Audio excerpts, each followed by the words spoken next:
Keyblade, a truly marvelous weapon. Were it only in more capable hands. Show yourselves!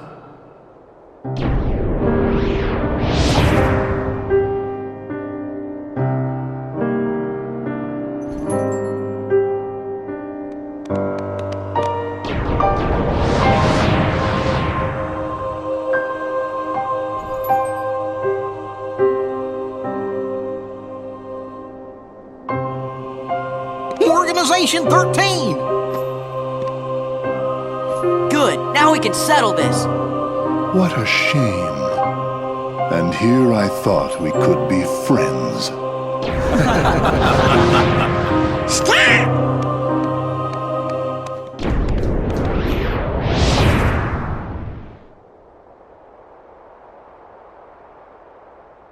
What's the big idea? Oopsie daisy. Move! Now, do you think that's polite? Shutting me down like that? I said get out of the way! As if. You can talk all you want, but that won't change a thing. Then we are gonna make you move. See, that would work if I were just any old dude. Except I'm not. I'm with the organization. Nothing any old about me. Huh, tough talk for someone who stood on the sidelines while his nobody flunkies did the fighting. Oh dear. I think you got the wrong impression. You gonna cry? As if. Why don't I remind you how tough the crowd you're dealing with really is? Remind me?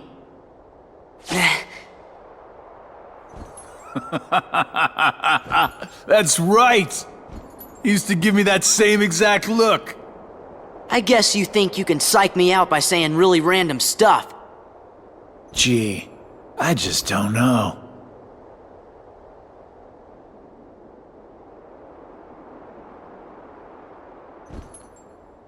Be a good boy now. Wait! Yes, he got away. That was weird.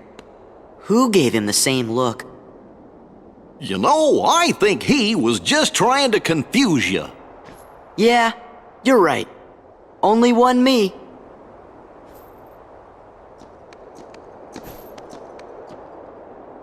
The Hollow Bastion Restoration Committee honorary member. Wow! Huh? What's this? Gorge, you think?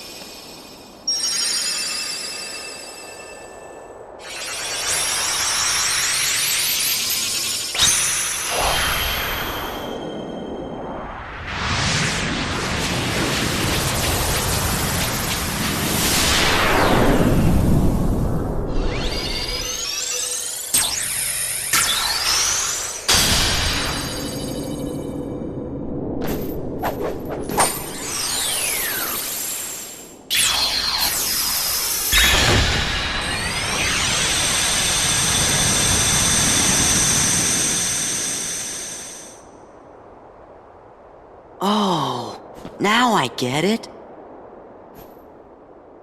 That must have been the gate Yen Sid talked about. Oh boy! Sorry to run, Leon. But other worlds are calling. Organization 13. They look tough. Be careful out there. See you soon.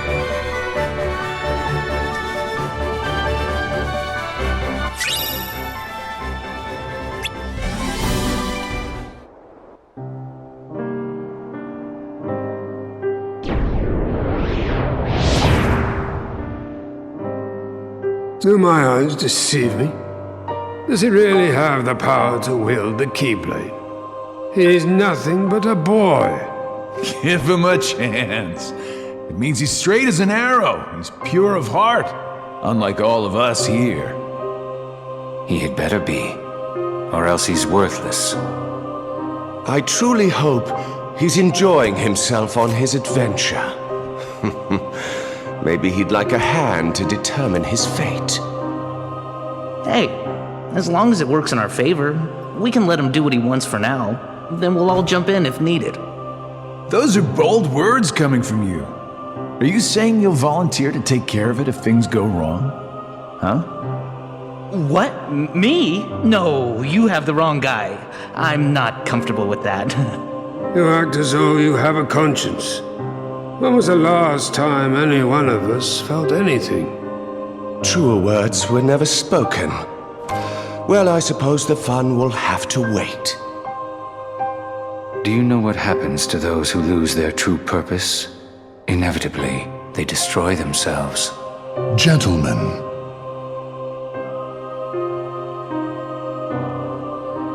the hero of the Keyblade has embarked on a new adventure. Make sure it is one he will remember. Now go. So, that's pretty much Organization 13. Greetings, I am Solidus-Skully, and they don't seem to have a lot of members left. Again, most of their membership was pretty much wiped out at Castle Oblivion, and what we're left with is, well, a nice mixture of gaggling quacks. I have no idea why I called it like that, but I'm just gonna keep talking so I can overwrite Corey Burton, who I believe is a voice of both Chip and Dale.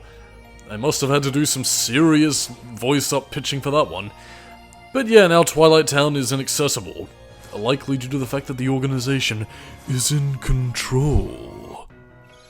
But yeah, they seem to have Sora at the heart of their plans, but in the meantime we have no time for adventures, because now we basically need to chill out and stock up a little bit. And again, similar to what I was mentioning previously, much in the same way as Traverse Town, where we'd frequently go to and fro here between the worlds, yeah, this is pretty much going to be the hub world, so to speak. And it's a very homely one. I'm mainly just doing this so I can, you know, talk to characters, get some dialogue out of them, on the off chance I ever plan on posting like a non-commentary version of the game, but all the same, it's just... There's more to do here than what you might think, and that also has to do with the drive fonts that we're about to be using here. Excuse me. But yeah, you might also be noticing that, again, in tandem with our own experience points that we need to level up, yeah, your drive forms also have their own experience bars. And, again, they tend to be upgraded in a bunch of different ways. Valor form and I believe even Wisdom form can be upgraded just by beating enemies normally, but some have very specific requirements that we'll get to a bit later. But anyway, you want to be leveling up your drive forms because you also gain passive abilities as you continue to upgrade it. Particularly with Valor form, and one of its most useful abilities is that you get the high jump. So again, rather than getting it at an arbitrary point in the game, just go around the worlds, level up your Valor form, and again, well, among basically little pish abilities that you get to begin with, like Auto Valor, where you just press the triangle button during a combat scenario to pretty much instantly get into your Valor form, yeah, you get stuff like, well, high jump, really. At least that's in terms of the support abilities, as the game calls it. And again, the Valor form abilities basically continue to upgrade as well. Like, I mean, again, Sora, as he is regularly, will get high jump level 1. Valor form Sora, in the meantime, will get high jump level 2, which, again, you can use to get some puzzle pieces a little bit easier, or reach ledges that you weren't supposed to reach to get some treasure chests. So again, it is a system that does reward itself, in turn with the combat schema of Valor form being very high-octane and combat-focused. It does admittedly lose a bit of steam once you get to later points in the game, but by that point you'll already have access to the likes of Master Form and, you know, Limit Form and all that kind of stuff, which is Final Mix exclusive. And again, I'll point all of those out when we get to it, but yeah, apart from giving Sora a change in clothes, they also alter his abilities. And again, like, I mean, I don't know if the drive forms are ever going to come back, but I do legitimately like them, because not only do they change the flow of the gameplay, but in turn they also give you a certain boost towards your abilities, and again, they were a really nice addition that I kind of miss. Kingdom Hearts 3 did actually do something a little bit interesting with this as well, by instead of having your clothes change form and, you know, taking away one of your party members, instead they had your Keyblades change form, which is why I kind of had the bit of the misnomer earlier by calling them form changes. But again, that's Kingdom Hearts 3, we'll get to that when we get to it, and yeah, as we continue to level up. In terms of leveling up the drive forms, I'm basically going to be doing that off-screen, you know, just to save ourselves a bit of the hassle, and yeah, you'll soon see Sora start to grow in abilities, because I mean, right now he has like a piddly little Enter the Matrix jump, but eventually you'll start doing flips, kicks, and all sorts of cool shit that basically made Kingdom Hearts 2's combat system the remarkable gameplay system that it is. Though then again, that has actually come under fire from a lot of people who apparently just thought the combat was just too damn good and we needed to have shit controls like Kingdom Hearts 1. Even though I actually kind of like Kingdom Hearts 1 because it's simple and clean. And heartfelt and lean. I'm kind of being a bit facetious here, but basically a lot of people feel that because Kingdom Hearts 2 has a little bit more button mashy sort of controls, that it tends to make the gameplay feel a little bit more shallow, and, well, I mean, I will say this, after going through some of the Organization data battles and the Lingering Will, and even Sephiroth, and hell, even some boss fights in the game itself, I don't think it's quite as button mashy or something you can easily get away with as you might think. Because, I mean, even on something as low as, like, you know, normal or beginner difficulty, you still need to put the effort in, and if you're going in unprepared, like, I mean, even at very high levels, there are bosses that can still kick your ass and at least give you a bit of the business, so I don't really know what people mean by the fact that, like, it seems a bit too flashy without substance. I mean, granted, Kingdom Hearts as a franchise is no Devil May Cry or anything like that, where, again, like, your ability to block and ability to read enemies' attacks can be the difference maker between life and death, but at the same time, though, I feel like Kingdom Hearts' combat system is something that does kind of harken back to the Sega arcade mentality of, again, easy to play, hard to master. Like, I mean, it's easy to pick up and play Kingdom Hearts 2, pull off some flashy combos and look badass. It's another thing entirely to pull that off with skill, precision, and look absolutely slick and silky when in the heat of a fight. And again, you'll notice this when you see, like, some of the more professional Kingdom Hearts players. The one that instantly comes to mind, I think, on YouTube is, like, I might be misremembering, it's like Will JVD, I think, who did a couple of, like, no-hit runs or on a critical for, like, Kingdom Hearts 3 and Kingdom Hearts 2, and, like, again, when you see some of those players comparing it to your own skill level, depending on how you go, again, it's entirely the difference between seeing you stumble and fumble around, taking a few pot shots here and there while still trying to pull off combos, versus somebody who has mastered the game's mechanics, is able to block and effectively dodge and time their movements, to really make a masterpiece out of the game's combat system, and that, to me, is where Kingdom Hearts 2 thrives incredibly. And here's also another aspect where it thrives, sort of. Yes, indeed, it's time for Sora Hawk's Pro Skater 2. To kind of talk about the skateboarding minigame, you have a few more aspects here and there about this. I can't remember what this grants you, but again, basically it's like pulling off a few tricks, just bopping about. There are actually also some skateboarding missions where you have to, you know, go through like specific ring markers and, you know, get the best time. I think you might just get some small prizes for your efforts, or it's just something you need to do to complete the journal. Which again, if you're wanting to get the 100% secret ending, that is to say, apart from the gathering, yeah, you're gonna have to not only complete the journal on normal mode, but you also need to complete the Organization data battles, you also need to get the Golden Crown, which is to do with Mushroom 13, and then in turn you also need to complete the Gummy Ship missions. And I'm not just talking about going from A to B, I'm talking about additional Gummy Ship missions that are kind of pish and not really worth your time, as well as completing Jiminy's journal, getting all the entries filled, and well, yeah, Kingdom Hearts 2 was a bit of an exercise in frustration when it comes to that, which is why I said at the beginning of the commentary, there are things I am and am not doing, and quite frankly, that's why I'm nicking the full secret movie off YouTube, because thank fuck for the internet, and at the same time, I love Kingdom Hearts 2, but at the same time I also like having a social life that I don't have, and, you know, going to bed and eating the food and going to work, not really, but, you know, I kinda need money, so I can use it to pay for hard drugs, and booze, and puzzle pieces. I don't know where I was going with that, but basically, apart from trying to cheat the system here by having Sora fly there with you on his magical skateboard, yeah, it's a lot of effort. It is admittedly easier on critical mode, but then again, you also have to play critical mode, which can be admittedly a very fun challenge, but at the same time, do you really want to put up with it? And even in that case, if you're even going to get the secret ending on critical mode, which is the easiest way to get it, you still need to get the Golden Crown, you still need to defeat the Organization data battles. And quite frankly, it's just a bit tedious, and again, though you are rewarded with a beautiful CG cutscene of Kingdom Hearts Birth by Sleep, at the same time, it's Kingdom Hearts Birth by Sleep, and let me just say, the context of knowing Birth by Sleep and interpreting Birth by Sleep, as many gamers did back in 2006, wondering what the old bald man or what this Roxas-looking guy was doing there, it's just not worth it to me. And again, I know I've had my Birth by Sleep hatred held on my sleeve for so many years at this point, but Birth by Sleep is pish, and I don't like it. I respect it, but I still don't like it. Anyway, that was the skateboarding minigame. You can actually do this in a fair few worlds, and characters actually do have a few bizarre reactions, actually. I'll point them out when we get to it, but like they refer to it as, oh look, it's a sliding plank. I don't know.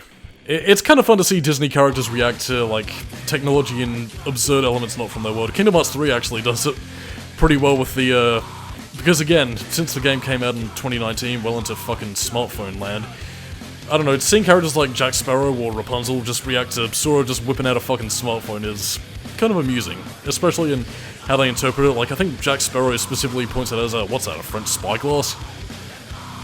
I don't know. It's amusing to see stuff like that, and it just makes me smile. Anyway, that's enough faffing about with the Scotsman. Yeah, he keeps on offering you to do this, I guess so you could play it again to try and get the high score. Which again is part of the pish things about completing the journal, because unlike Kingdom Hearts 1 where you only had to play the minigames once and never again to get the secret ending, in Kingdom Hearts 2 they expect you to get like a set amount of score for specific objectives and things that you can come across throughout the game, and again, I understand why, like they want to get the max amount of playtime out of the players they can get, but the thing of it is that with Kingdom Hearts 2 Final Mix, again the version of the game that we're playing obviously, adding so much more to the game, it becomes...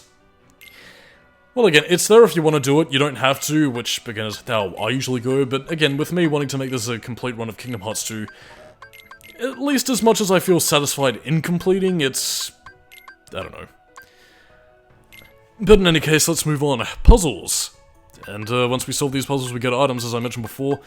Some are about as easy as this, others even a bit easier, and others are absolutely convoluted that you won't be able to solve them until you pretty much collect all of them, really. But again, like any good puzzle solution, basically, you solve them by putting them right at the edge, you know, finding the borders and all that, and just sort of working your way from there. And again, it's something we're gradually going to be completing throughout all of this, because who doesn't love solving puzzles? And some of them even rotate.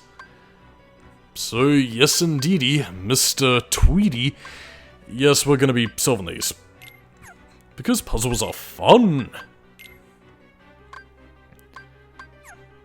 Yes, you can slowly see the gears turning around in my head.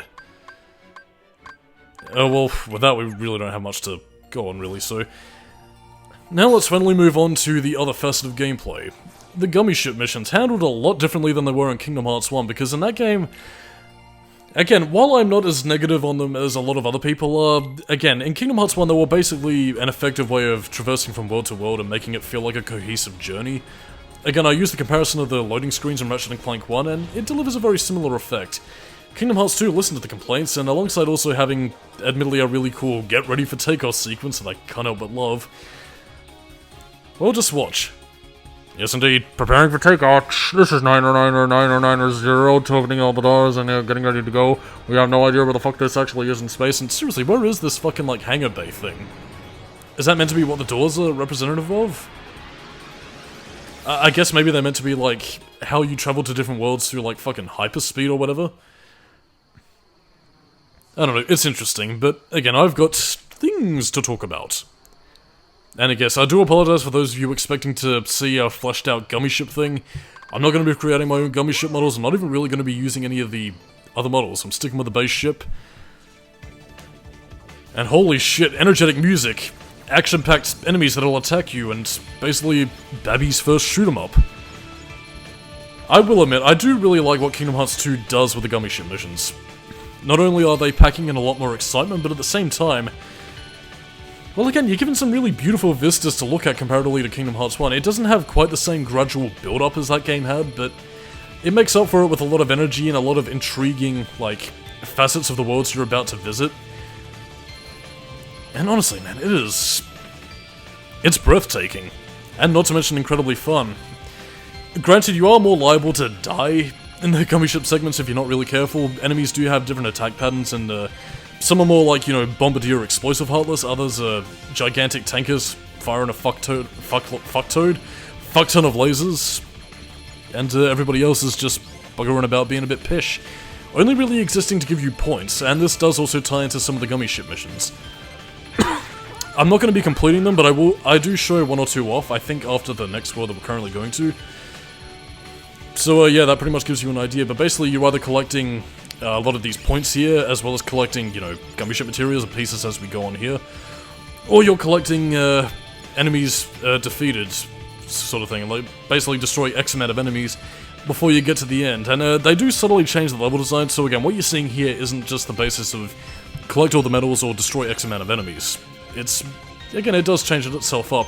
And that pretty much also ranks you from D to S, I believe, you know, in typical Japanese fashion, so again, if you like the gummy ship system of Kingdom Hearts 2, you are definitely going to get your money's worth here, but at the same time, though, I don't know. I just kind of prefer to get things moving, and I wasn't really much of a fan of the gummy ship stuff in Kingdom Hearts 1, and again, fun as it is in 2, yeah, I just don't care enough to really invest that much in it. That's also what I was talking about, again, where you have some enemies that just sort of go right up to the screen, have an invincibility phase, and then kind of explode. A bit pish, but again, it does kind of varietize the hazards you need to avoid, including, I guess, mini-bosses where you need to destroy bits of their body armor before they start launching bloody super attacks at you and can easily whittle off a large chunk of your health. And again, along with medals, you have the green things also that act as health, obviously, because green is good, except when it is meant to be like poison or sickness, then green is bad, unless green is used against your enemies. Because things marked yuck make you sick, sick, sick, sick. I have no idea why I'm referencing old shit from the fucking 70s, but hey, that's what you get around here, and now we've completed it. And you only need to do these once, just for future reference. But again, you can also play these again, you get gummy ship blueprints as you go on, and excuse me, you also get rewarded for your labors, so yeah, next up in Kingdom Hearts 2 Adventure, we're pretty much going to the Beauty and the Beast land. I'm Solidus-Skully, keep it new metal, and catch you dudes and dudettes next time, so peace out, dudes. See you later.